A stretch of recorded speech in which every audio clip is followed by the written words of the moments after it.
So this is going to be my review of Black Adam, the latest film in the DC Extended Universe. Yeah, I know this review is coming a little late. I did not see this movie opening weekend. I saw it last week. It was midweek. It was Tuesday that I saw it. But the main reason this review took so long to come out and is late is because my channel got hacked, hijacked, or terminated, whatever you want to call it.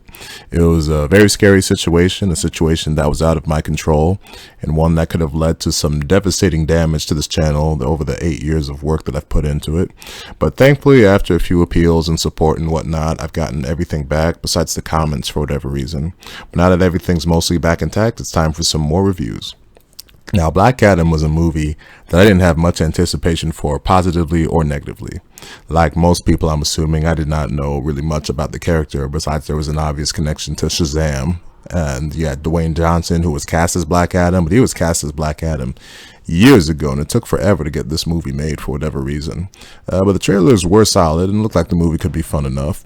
In the film, Teth Adam is a regular being endowed with the powers of the gods from thousands of years ago, and he's awoken in the present time by some female archaeologist type or whatever, and is thrust into a battle over power over an artifact that could bring potential ruin to the world. Now, you got most superhero films, they're sold on, you got your character or the film style, the action, the effects, etc.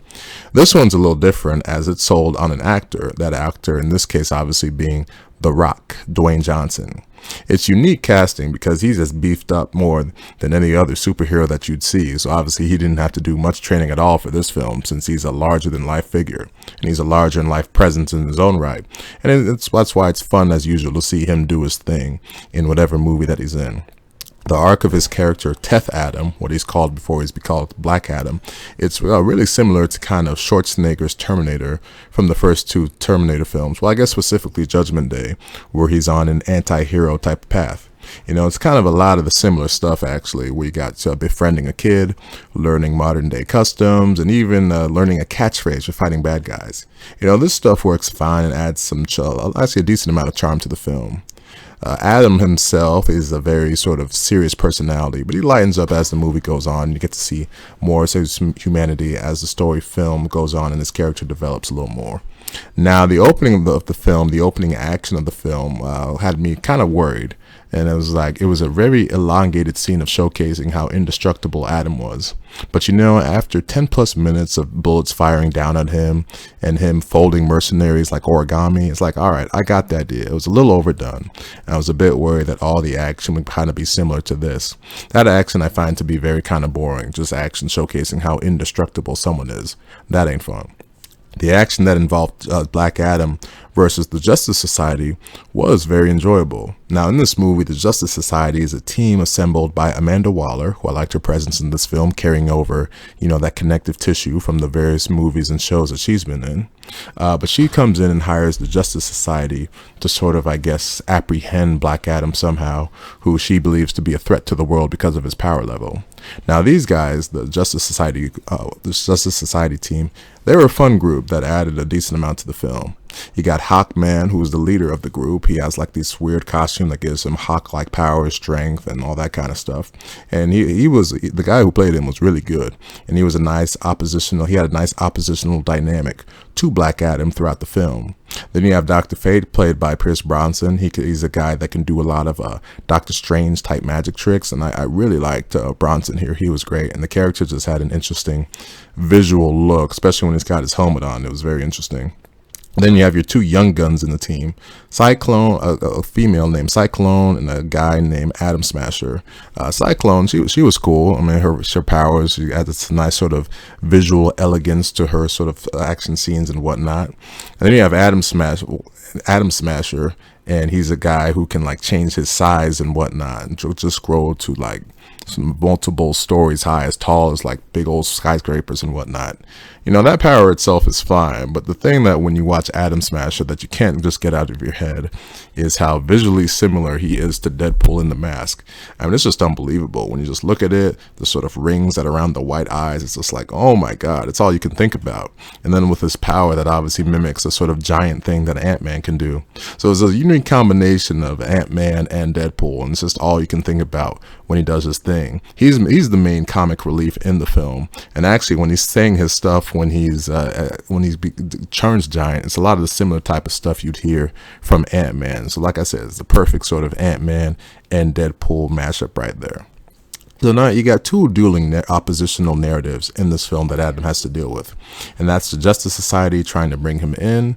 And then you have the mercenaries who are after this crown of hellish type power. I definitely enjoyed the film more when it was focused on the Justice Society story. I really liked them as a team. They had some really good fights with Adam. And that's where the film's sort of best humor is. They were definitely the better storyline in this film. The mercenaries going after the crown, that was whatever. I didn't quite get the motivation behind the leader of this guys, or maybe I missed it. They were all just kind of assholes to be assholes. And you see how early on, these are the type of guys who are like, all right, I guess they make them super assholes, so you don't care that Black Adam just completely mows them down and kills them without mercy, and only stops because the members of the Justice Society are like, hey, you got to stop killing people. That ain't what real heroes do. To which Adam does say he's not a hero. But when it comes to these mercenaries, the film just felt like it needed a form of opposition just to be there. But the writing wasn't very strong here, especially when it came to the all-consuming power element. When that kicks in towards the end, that was just like, all right, time for your big old climax. There you go. Besides the mercenaries, the only other notable regular human characters in this film would be the mother and son that Adam befriends. These guys were fine. The major problem I had with them is that they made some unbelievably dumb decisions in this movie.